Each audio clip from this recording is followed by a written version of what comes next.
네, 안녕하세요. 여러분들의 구독과 좋아요로 이 채널이 유지되고 있습니다. 영상 속도는 1.5배를 추천드리는 바이고요. 이번에도 어떤 소식을 준비했는지 같이 한번 내용을 보도록 하겠습니다. 네, 세계은행이 성장률 전망 2.9%로 하향 조정을 했고요. 스태그플레이션에 따른 경고 메시지를 남기기도 했었고, 올해 성장률 전망 1월달 4.1%에서 2.9%로 대폭 하향 조정을 했다고 합니다. 지난해 5.7% 성장률 대비 반토막이 났다라고 하고요. 인플레이션 목표 수준을 초과 지속 시에는 경기 침체는 거의 확정적이다 라고 이야기가 나오고 있는 실정입니다. 미국의 5월 CPI 발표도 조만간에 주목을 이끌 것으로 보여지고 있는데요. 아마 대략적으로 전문가들의 예상치는 8%대로 나올 것이다 라고 주장을 펼치고 있습니다. 그것에 따른 근거치는 저번 시간에도 보여드렸다시피 서비스업 부분에 따른 소비 심리가 생각보다 매우 강세를 보여주고 있고요. 그 다음으로는 아무래도 미국의 또 가장 성수기 시즌으로 돌입하고 있기 때문에 에너지 가격 추이도 내려가기에는 상당량만큼 힘들 것으로 보고 있는 실정이다 보니까 앨런 재무장관이 인플레이션 받아들이기 힘든 수준이다 라고 이야기를 또 하기도 했습니다. 그래서 또 하나에 따른 강도를 좀 보여주었으면 좋겠다라는 메시지로 들리기도 했었거니와 미국의 재무부 가 러시아 기존 채권 매입도 금지하겠다라고 했는데요. 이제 이런 액션을 계속 취해주고 있다라는 것은 그만큼 러시아에 따른 강도를 계속해서 높여 나가겠다라는 취지도 있겠지만, 반면으로 보게 되면 이게 러시아한테 당장 뭐 드라마틱한 효과를 내기에는 어렵다라고 보시면 될 것 같습니다.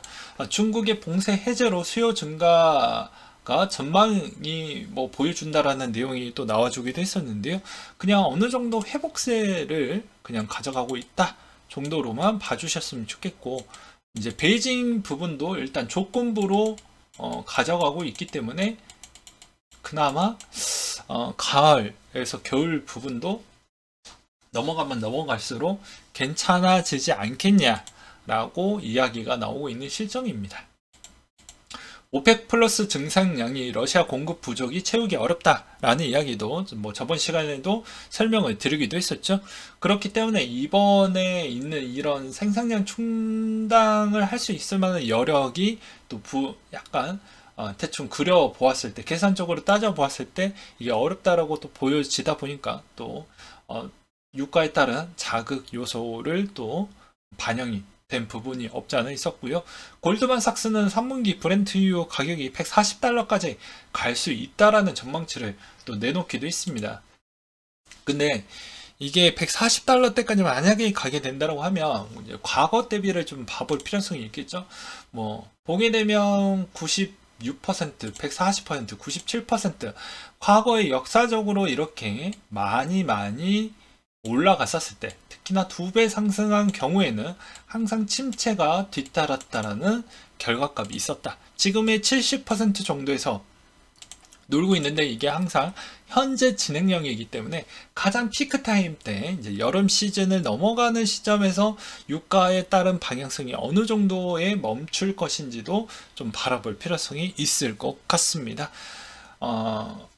또 유럽은 좀 잔머리를 많이 썼다라고 볼 수가 있겠죠. 뭐 유럽 같은 경우에는 어떻게 보면 가스는 포기 못해요 해놓고 원유는 쓰지 않을 거예요 이렇게 하면서 원유에 따른 가격 추이를 좀 짓누르면서 가스 부분에 따른 자극도 조금은 덜하게끔 그런 액션을 취해주고 있는데, 아무래도 뭐 러시아와 우크라이나에 따른 전쟁적 구도 부분에 어느 정도 정치적으로 개입을 해주지 않고서야는 이번 하반기에 조심스럽게 제가 생각을 하고 있는 방향성은 아무래도 이런 조건부 이상에서 더 이상 강도를 높이기에는 어렵다라고 저는 생각을 하고 있습니다. 뭐 이것도 뭐 저번 시간에도 이야기를 했지만, 기존의 인도랑 그 다음에 중국에서 쓰고 있는 물량 자체가 유럽을 다 감내할 수 있을 만한 정도 물량이 되기 때문에 아쉬울 게 없습니다. 그리고 러시아 쪽이 워낙 어떻게 보면 해당에 있는 유럽 쪽에서 보이지 않게 자꾸 사용을 하고 있고 사용처가 다변화되어져 있기 때문에 유럽만 손해를 보는 실정이 지속될 수는 없다라는 저는 그런 관점으로 설명을 드리는 부분이 될 것 같고요. 그래서 아무래도 하반기에서 쓸 수 있는 부분은 요 정도 수순이 아마 마지막이지 않겠냐라고 저는 보고 있습니다. 그 외적으로 뭐 정치적인 액션이 나와준다고 하면 뭐 부가 옵션이라고 저는 생각을 하고 있고요. 한국의 CDS 프리미엄도 상당히 높아지고 있는 실정입니다. 이 CDS 프리미엄이 무엇이냐면요. 신용 부도 스와프 수수료라고 볼 수가 있는데요. 이제 부도시 자금 회수를 위한 보험료 측정이라고 볼 수가 있는데요. 이게 높아질수록 별로 좋지 않습니다. 그러니까 2020년도 1월 달에 가장 높아졌고요. 또 3월 달 팬데믹 선언하고 나서 불확실성이 매우 커졌으니까 그 뒤로 보니까는 45.346 정도가 올라갔다라고 볼 수가 있게 되겠는데요. 이런 점도 어떻게 보게 되면 그만큼 한국도 잘 이번 경기를 버텨냈음에도 불구하고도 평가 추이는 이 정도로 평가를 받고 있다는 게 쉽지가 않는다라고 좀 설명을 드리고 싶습니다. 그 다음으로 달러 인덱스 추이는 102.34를 기록을 했다고 하는데요. 22 통화정책 긴축 전망이 강화될 것으로 기대됨에 따라 유로화 대비 달러와 약세 시안을 보여주었다는 것과 금 가격 추이는 온스당 1852달러 선으로 마감을 보여주었다고 하는데요.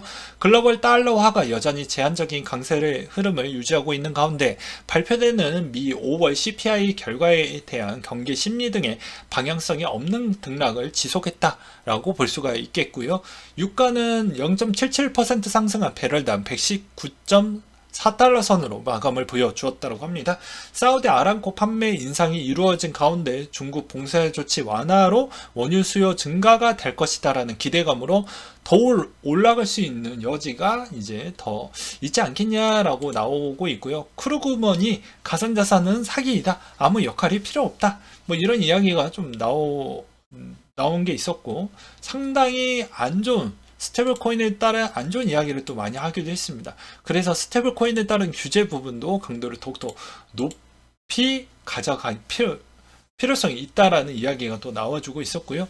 그 다음으로 또 보게 되면 요즘 사람들 소비 수준이 심각하게 높아졌다라는 내용이 나왔는데 뭐 간략한 내용은 뭐 이런 겁니다. 뭐 명품 사고 뭐 골프 뭐 되게 이제 어떻게 보면 스포츠도 저렴한 스포츠 활동을 할 수 있는 게 있고 약간 값비싼 스포츠 활동을 할 수 있는 게 있잖아요. 그 어떻게 보면 이제 골프 같은 게 옷도 일단 이런 것도 막 준비를 해야 되고 갖출 게 좀 많지 않습니까? 특히나 겨울 스포츠가 더 많은 비용이 들어가게 되는데 그런 쪽으로 좀 사람들이 관심을 좀 많이 갖고 가차없이 돈을 많이 쓰더라 라고 이제 나왔던 내용인데 저는 매번 설명을 드리지만 본인 분수에 맞게 돈을 쓰지 않고 있으면 나중에 내 몸도 자원인데 내 자원도 나이가 꽉 차면 그 자원이 바닥이 나는 거예요. 그래서 나이 자원 대비 그 전에 다른 자원을 계속 모아두는 습관을 잘 가져가셔야 나중에 또 문제가 되지 않습니다. 백날 이야기 해봐야 의미가 없습니다. 예. 깨달은 자와 깨닫지 못한 자에서 여기서 또 갈려지게 될 것이니까요. 네, 진리카가 메타버스 진리카 시티가 이번에 나왔는데 그냥 분위기가 뭐 나쁘지 않았다라는 이야기가 좀 있었고 저스틴 선의 이제 트론 다워 리저브에서 비트코인 트론 매입을 위한 1억 테더를 바이낸스로 이체를 했다라는 내용이 나와져 있는데요. 그만큼 요새 스테이블 코인에 따른 이슈가 계속 나와주고 있어서 계속 관리를 하고 있는 모습을 보여주고 있겠거니와 코인 채굴업체에서 또 수천억 원 먹튀가 발생을 했다라고 합니다. 이제 보게 되니까 어떠한 김씨가 나오게 되는데요. 얘 적금 외에 투자를 해본 적 없는 김씨라고 되어져 있습니다. 그래서 처음에는 반시반이했고 코인 채굴에서 100% 원금 보장에 1에서 2% 수익금이 매일 지급이라고 되어져 있어요. 그래서 보게 되면 월로 따지면 대략 한 30%가 넘어가는 부분인데, 그것에 이제 혹해서 투자를 많이 했다라는 것이죠. 그러다가 가족의 비상금까지 털어서 추가로 계속 하다 보니 결국엔 먹튀였더라. 예, 클라우드 채굴 먹튀였더라. 요새는 여러분들 사기가 어느 정도로 우리 눈에 잘 들어오냐면요. 봐보세요. 네, 봐보십시오. 이게 우리 바로 앞에 있습니다. 우리 바로 앞에. 요새는 광고도 이제 되게 교묘하게 이렇게 또 해놓고요. 그 다음에 또 보이지 않게 남들이 또 그렇게 또 속아 넘어갔던 그런 소속에 또 들어가게 되면 나만 바보가 되는 것처럼 보여지다 보니까 순간 판단력이 흐려지게 됩니다. 그래서 매번 말씀을 드렸지만 뭐 국내 코인 같은 경우에는 어렵게 분석할 필요성이 없어요. 다 확인 가능하고 다 자기가 노력한 만큼 확인 한 단계씩 한 단계씩 의심을 하고 검증을 해야 가능을 하는데, 이게 순간순간마다 이런 수익금 부분에 대해서 그냥 혹해가지고 넘어가게 되면 답이 없습니다. 저도 여러 가지 뭐 배당 받을 거 배당 받고, 그 다음에 약간의 뭐 스테이킹으로 이자 받는 거 이자 받고 있고 이런 형태인데, 다 계산 다 때려보고 포 떼고 차 떼고 해보면 정작 수익금 부분은 항상 박스권에 있어요. 그 박스권이라는 건 어떻게 보면 누구나 이해할 수 있는 이해 관계도에 있는 배당과 수익금 구도가 딱 명확하게 있다라는 것입니다. 그 이상이 초과가 된다라는 건 무조건 의심을 해볼 필요성이 있는 거예요. 안 그러면 그런 거를 만약에 내가 들어갔다라고 해도 그만큼 소액이나 아니면 그만큼 또 빠른 판단과 결정력으로 해서 뭐 단타나 스윙으로 이런 형태로 이제 접근을 하는 게 바람직할 것이지,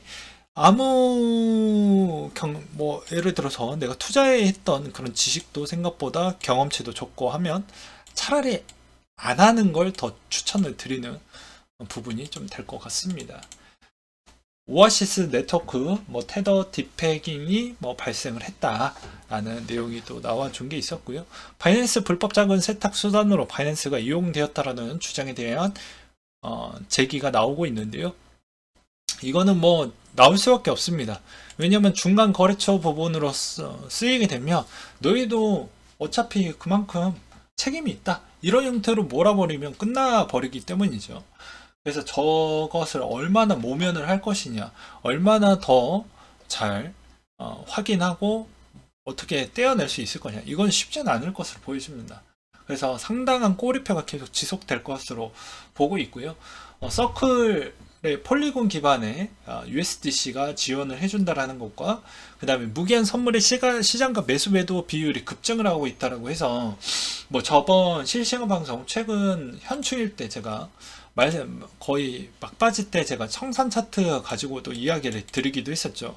한쪽이 너무 치우쳐져 있으면 롱 청산 비중이 이렇게 커졌으면, 롱이 많이 이제 터졌으니까 숏에 대한 부분의 가중치가 더욱더 또 생길 확률이 매우 높아진다라고도 이야기를 했죠. 그러면 어떠한 현상이 나오냐면, 롱과 숏이 둘 다 터져 주어야지만 비로소 좀 더 완만한 시장으로 흘러간다라고도 말씀을 드리기도 했습니다. 그렇기 때문에 완만하게 나오면 약간이라도 좋은 흐름을 보여주긴 해요. 근데 저번에 숏에 있는 비중이 워낙 커졌기 때문에 롱에 있는 부분도 한 번은 털고 간다라고 또 제가 설명을 드리기도 했었죠. 그래서 요새 분위기에 있는 시장 자체가 뭐 한동안 뭐 강세가 나왔다라고 해서 이게 너무 괜찮다 이렇게 그냥 단조롭게 보시면 안 되고, 어떻게 보면 지금 선물이 주도하고 있는 시장이니까 선물에 있는 펀딩비나 청산 차트나 주요 이슈 부분이나 그 다음에 자금에 있는 뭐 스테이블 코인에 있는 순입금 부분이나 시총이나, 그 다음에 어떻게 보면 디파이 안에서도 알고리즘 스테이블 코인에 있는 규모가 얼마만큼 계속 유지를 해주고 있는지 또 체크를 해볼 필요성이 있겠죠. 그래서 단조롭게 보고 판단하면 내 돈 금방금방 까먹는다 라고 저는 계속 말씀드리고 싶고요. 그렇게 뭐 깊게 생각하면서 트레이딩 하시는 분들은 거의 없다라고 저는 보고 있습니다. 참고로. 그리고 마인 대표가 싱가포르의 디지털 뱅크 설립을 발표했다라는 내용이 또 나와준 게 있었고요. 그 다음에 바이낸스 트레이닝 데이터에 의하면 이번에 시장가 거래에서는 매도 우세가 거래량이 지속적으로 확인이 되어 가고 있어서 한동안도 또 별로 좋지 못할 것 같다라는 내용이 좀 있었고, 그 다음에 이번에서 그만큼 많이 이 변동폭이 커졌던 이유는 이번에 암호화폐 규제법이 유출본이 좀 몇 개 나왔는데 이게 생각보다 숏배팅과 롱배팅을 많이 교묘하게 좀 밀당이 많이 커졌다라고 볼 수가 있게 되겠습니다. 그 내용으로는 이제 미국 상원 의원에서 초당적 법안이 공식 발표가 나오면서 여기서도 이제 CFTC 위원회에서 간주되지 않는 관할권을 부여하는 내용이 포함이 되어져 있다라고 되어져 있습니다. 근데 여기에서 핵심은 이 내용이 좀 될 것 같아요. 배당권 청산권의 특권을 보유자에게 제공하지 않는 디지털 자산은 증권처럼 취급되지 않는다. 그러니까 배당권 청산권이라고 되어져 있는 코인들은 해당이 될 수 있는 여지는 남아져 있겠죠. 그렇기 때문에 이런 측면과 그 다음에 이번에 강도가 매우 커지는 또 부분은 스테이블 코인의 강력한 맞춤 규제안을 이번에 나왔습니다. 발행자에게 100% 지급 준비금을 요구를 시키는 형태로 하겠고, 여기에 따른 텍스도 부과를 좀 시킬 거라고 하더라고요. 이 말의 의미는 그러니까 국가는 약간의 장난질도 같이 칩니다. 그냥 규제만 하면 되는데 님의 여기다가 또 세금을 붙여요. 예. 자기네들이 뭐 규제안에 이렇게 관리 감독한다라고 해놓고 그 명분으로 세금을 붙인다라는 것이죠. 저는 그런 점은 좀 그러합니다. 아무튼.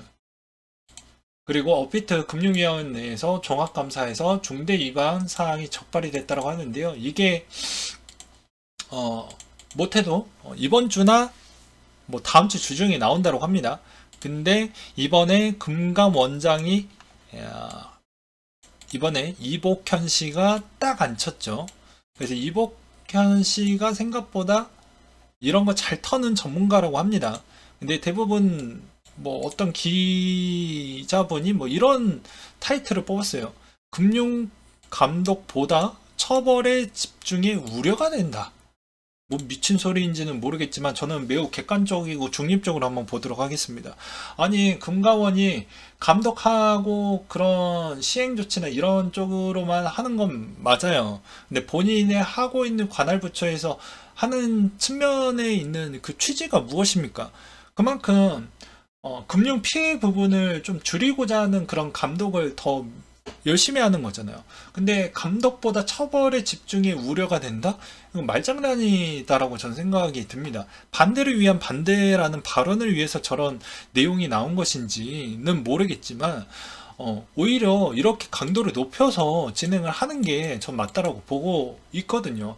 왜냐하면 과거에 가장 큰 사건 라인 사태, 그리고 옵티머스 사태를 본다라고 해도 그렇게 뭐 모든 정치인들이 국민을 위한다라고 해놓고 이때까지 뭐 해놓은 게 있습니까? 여기에 얼마나 피해 금액이 큰 줄 아십니까? 근데도 전혀 이루어진 게 단 하나도 없었습니다. 그러니까는 당연히 더 강한 새끼를 안 칠 수밖에 없는 거죠. 근데 이것 때문에 뭐 모든 뭐 검사 출신에 있는 애들이 다 안 쳤다. 그 다음에 기재부 출신 사람들이 거의 다 차관급으로 다 올라갔거든요. 그러면 그것은 또 어떻게 또 바라볼 건지 또 좀 생각을 해볼 필요성이 있겠죠. 즉 지금에 있는 시즌에서는 실적을 내놓는 자가 앉아야 된다. 실력이 있는 자가 내정을 해야 된다라는 저는 입장인 것이고요.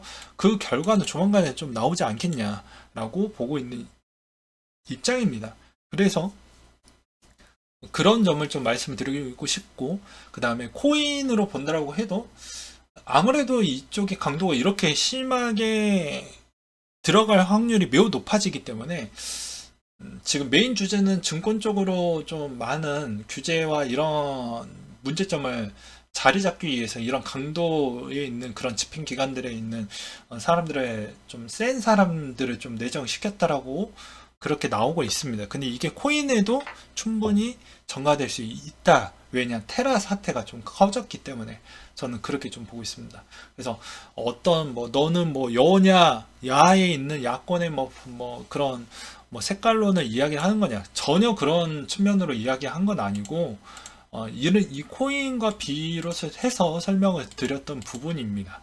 그래서 이번에 이 사태로 인해서 아무래도 좀 코인한테도 미친 영향자가 꽤 세질 수 있다라는 점은 참고하시길 바라겠습니다.